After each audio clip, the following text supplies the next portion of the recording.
Hello friends, मैं हूं उबैद और आप देख रहे हैं भिवंडी टाइम्स। भिवंडी शहर में अगर आप ध्यान देंगे तो महानगर पालिका हर एक चीज का टेंडर निकालती है, चाहे वो नाला सफाई हो, चाहे वो गटर के काम हो या और दूसरी चीजें हो, स्क्रैप हो या फिर जो कचरे जमा होते हैं उसका हो, हर एक चीज का टेंडर होता है। तो अभी हम बात करेंगे स्क्रैप की।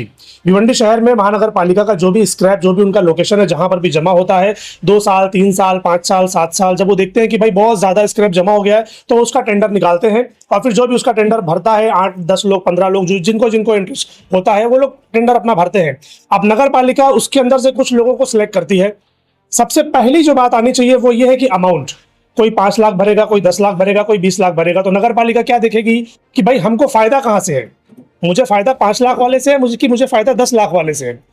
टेंडर का मतलब यही होता है कि भाई आर्थिक फायदा होना चाहिए नगर पालिका को, वो हिसाब से टेंडर निकाला जाता है।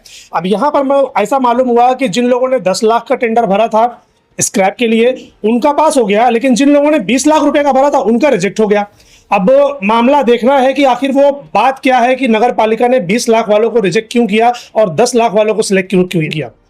सिर्फ यही नहीं, इसके अलावा और भी भिवंडी शहर में कई सारे टेंडर निकलते होंगे। पब्लिक को तो पता ही नहीं है कि नगर पालिका काम किस तरह करती है, न जाने कितने टेंडर निकलते होंगे और उनके जो साथी संगति होते होंगे उन्हीं को वो टेंडर चला जाता होगा, किसी को पता भी नहीं चलता होगा कि काम कैसे करना है, टेंडर कैसे लेना है। तो आज एक चीज जो उजागर होने जा रही है स्क्रैप के ताल्लुक से, तो वो हम उनसे बात करेंगे कि भाई क्या मामला था, आप लोग कैसे रिजेक्ट हुए, क्या प्रॉब्लम था, पूरी डिटेल्स जानेंगे उनके साथ। मेरा नाम अशफाक खान है। ओके, कहाँ रहते हैं आप? मैं गैबी नगर वफा कॉम्प्लेक्स में। ओके, ये जो स्क्रैप वाला मामला सुनने में आया है ये क्या है, इसके बारे में बताइए। ये स्क्रैप का टेंडर ओपन हुआ था, हम लोग भरे थे, हमारी संस्था जो है वो टेंडर भरी थी जी। हम लोगों ने तकरीबन 20 लाख रुपए का टेंडर भरा था जी। और कोनपाड़े में इसका रहता है, गोडाउन है, वहीं पे माल रहता है। हम लोग गए हैं, सर्वे किए हैं, जो वहाँ से पेपर रहता है वो पेपर लिए हैं, सब कुछ हम लोग, और जो फाइल लगती है टेंडर भरने में हाँ। हम लोग पूरी फाइल दिए हैं। ओके। और उसके बाद जो है मैं ये जो जमील पटेल जो सिटी इंजीनियर है नगर पालिका का ओके। मुझे ऐसा लगता है उसको टेंडर ओपन ही नहीं करना चाहिए। क्यों ऐसा? ऐसा का मतलब ये माल उसी का है, वो जिसको चाहे दे, जिसको चाहे ना दे। पैसा 10 लाख रुपए में किसी को दे रहा है और हम 20 लाख रुपए दे रहे हैं। आप खुद ही सोचो ना, हर कोई यही चाहेगा कि मेरा फायदा हो। बराबर। कारपोरेशन का तो हम फायदा ही करा रहे थे ना भाई। बराबर।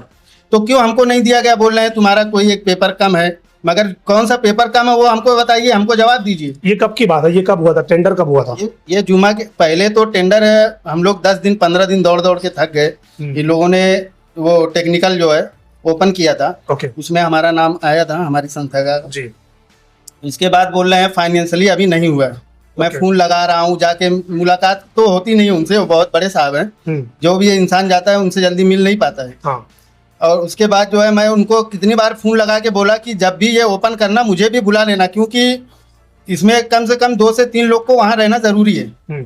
मगर जो इनके घर की जो कंपनी है वो उनको बुला करके, अब बुलाए कि नहीं, किनके घर की कंपनी? नगर पालिका की? नगर पालिका के जो ये सिटी इंजीनियर जमील पटेल है, वो कंपनी उन्हीं की है भाई। अच्छा। तो कोई भी टेंडर बगैर उनके, जब तक कि उनको पैसा नहीं दोगे तो नहीं पाओगे आप। ऐसे कैसे? टेंडर तो आमतौर पर ऐसा होता है कि भाई जो अमाउंट ज्यादा देता है और प्रोसीजर कंप्लीट करके अमाउंट ज्यादा देता है, टेंडर उसको जाता है। मगर भिवंडी कारपोरेशन में ऐसा नहीं है भाई, ये आपकी गलत। ये प्रोसीजर हुआ था टेंडर भरने का और फिर वो उसको जाहिर करने का कि भाई कौन भरा है या फिर कौन किसको जा रहा है टेंडर, ये सारी चीजें हुई नगर पालिका में?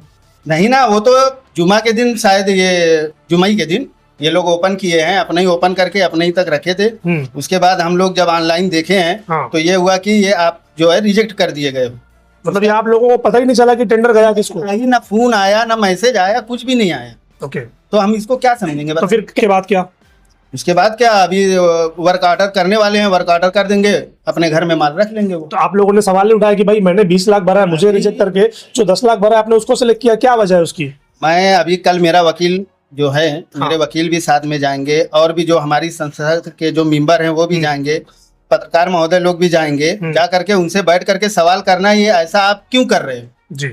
जिसका पैसा ज्यादा रहे या पेपर जो भी कम है, ज्यादा है, क्या है, वो हमको नोटिस दो। 1 हफ्ता पहले नोटिस देना पड़ता। आप लोगों को बताया नहीं गया कि आपके डॉक्यूमेंटेशन में क्या क्या कमी है? कुछ भी नहीं बताया गया भाई। अगर वो दिखा दें कि हमको मैसेज किए हैं या हमको कॉल किए हैं, अगर दिखा दे तो जो बोले वो। अच्छा, तो ये तो उनसे सवाल करेंगे जब तो वह वक्त आएगा कि भाई ये जो आप लोगों ने रिजेक्ट किया है तो किस बेस पर रिजेक्ट किया है, क्या क्या चीजें उसके अंदर, हो सकता है कि डॉक्यूमेंटेशन में कुछ प्रॉब्लम हो, तो वो जाहिर करना तो काम बनता है। क्योंकि अगर आप किसी चीज के लिए अप्लाई करते हैं और जब सामने वाला आपकी चीज को रिजेक्ट करता है तो रिजेक्ट करने का रीजन भी देता है, और रीजन के साथ में अगर डॉक्यूमेंट से रिलेटेड कोई चीज है तो वही बताता है कि भाई ये डॉक्यूमेंट्स में ये मिस्टेक है, आप पहले इसको करेक्ट कीजिए, उसके बाद दोबारा भरिए। अब दोबारा भरने का चांस तो रहा नहीं, उन्होंने रिजेक्ट करके डायरेक्ट किसी और को दे दिया, तो कहीं ऐसा तो नहीं कि उनके डॉक्यूमेंट पूरे रहे हो इसलिए उनको दे दिया गया, आपके अधूरे गए हो। आप अंदर से पता लगाइए, जमील पटेल इंजीनियर जो है वो अधिकारी नहीं है, वो एक बिजनेसमैन है। अच्छा। वो बिजनेस कर रहा है लोगों के साथ। अच्छा। जो अभी जैसे 10 लाख रुपए में उनको दिया है, ठीक, वो जो है जमील पटेल इंजीनियर साहब, हाँ। उनको 10 लाख रुपए में दे दिए, 5 लाख 4 लाख रुपए वो और दे दिए होंगे टेबल के नीचे से, उनको मिल गया। हम वो चीज नहीं करते, हम डायरेक्ट कारपोरेशन का फायदा। ये तो इल्जाम लगाना होगा डायरेक्टली ना, क्योंकि आपने देखा है वो चीजें करते हुए। अरे भाई वही हुआ है। अच्छा, श्योर है आप इसके बारे में कि यही हुआ है? यही हुआ है भाई। तो फिर अभी आप क्या करने वाले हो, क्योंकि टेंडर तो चला गया उनको? मैं अभी कोर्ट में जाऊंगा, मेरे वकील हैं, वो इस पे पूरे पेपर की स्टडी करेंगे। जो अधिकारी इसमें इन्वॉल्वमेंट है सबके नाम की नोटिस जारी होगी, सबको कोर्ट में घसीटा जाएगा, चाहे हाई कोर्ट भी जाना पड़ेगा, मैं जाऊंगा और इंशाअल्लाह मैं अपना जो इंसाफ है वो मैं लेकर के रहूंगा। तो आप लोग आए, आप लोग का बहुत बहुत शुक्रिया। और अक्सर हम देखते रहते हैं कि आप लोग जहाँ पे भी कहीं कुछ गड़बड़ होता है या भ्रष्टाचार होता है तो आप लोग उसको अहमियत देते हैं और बुलंद आवाज़ में उस भ्रष्टाचार के खिलाफ आप लोग बोलते हैं। आप लोग का बहुत बहुत शुक्रिया। हमें ये मालूम पड़ा कि हमारे दोस्त स्क्रैप का टेंडर भरे थे और महानगर पालिका ने बराबर इसके लिए निविदा जो है निकाली थी टेंडर के लिए। उसने जो एक जो जाहिरात रहता है वो जाहिरात दिए थे और हमारे दोस्त ने उस टेंडर को भरा भी था। भरने के बाद क्या हुआ कि बहुत से लोग वो टेंडर को भरे और जो टेंडर के अमाउंट रहता है वो हाईएस्ट अमाउंट हमारे दोस्त ने लगभग 20 लाख रुपया भरा वो स्क्रैप लेने के लिए। इसके बाद महानगर पालिका की जो भी उनके अंदरूनी मामले थे वो सब होते रहे और इस बात की जानकारी हमारे दोस्त को नहीं मिली। इसके बाद में ये पता चलता है कि वो जो टेंडर था वो टेंडर 10 लाख रुपए में, सिर्फ 10 लाख रुपए में वो टेंडर किसी और को लीलाव कर दिया गया, किसी को दे दिया गया।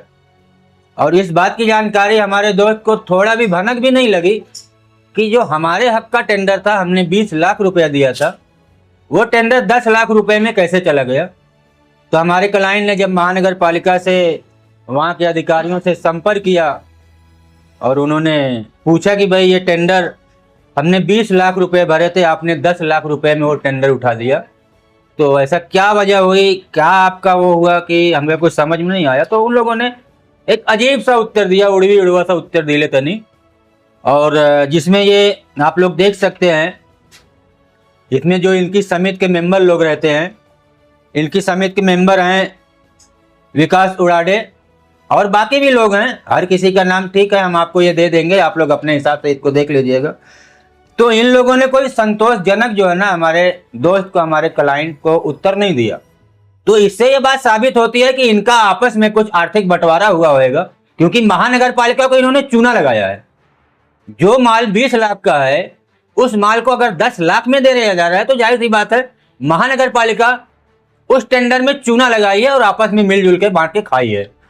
मैं एज ए वकील, हमारे लीगल सेल से बात हुई, उन्होंने जो कुछ बताया तो हमने अपने लीगल सेल को ये जितने भी डॉक्यूमेंट्स हैं जो हम आपको दिखा रहे हैं, ये सभी डॉक्यूमेंट्स हमने उनको फॉरवर्ड कर दिया है और उन्होंने इत्मीनान बख्श उत्तर दिया, हमें ये बताया कि महानगर पालिका में जो भ्रष्टाचार व्याप्त है, जो जनता के साथ अन्याय हो रहा है, उस अन्याय को हम कानूनी तौर से जो है उसको हक दिलाएंगे। आपने इन्होंने जिनका नाम लिया सिटी इंजीनियर जमील पटेल, इन्होंने बार बार उनका नाम लिया है कि वही इन्वॉल्व है इसके अंदर और उन्हीं की वजह से ये सारी चीज़ें हुई है। तो अगर वो वीडियो ये देख रहे हैं, तो उनसे भी हमारी रिक्वेस्ट है कि अगर आपको इस वीडियो के ताल्लुक से या जो भी डॉक्यूमेंटेशन दिखाए जा रहे हैं या जो बातें इसमें कही जा रही है, आपको लग रहा है कि ये झूठी है या गलत है या अधूरी है और आप उसकी सच्चाई जानते हैं, तो चैनल पे हमारा नंबर है, आप हमसे कॉन्टैक्ट कीजिए, हम आपकी बात को भी सबके सामने रखेंगे।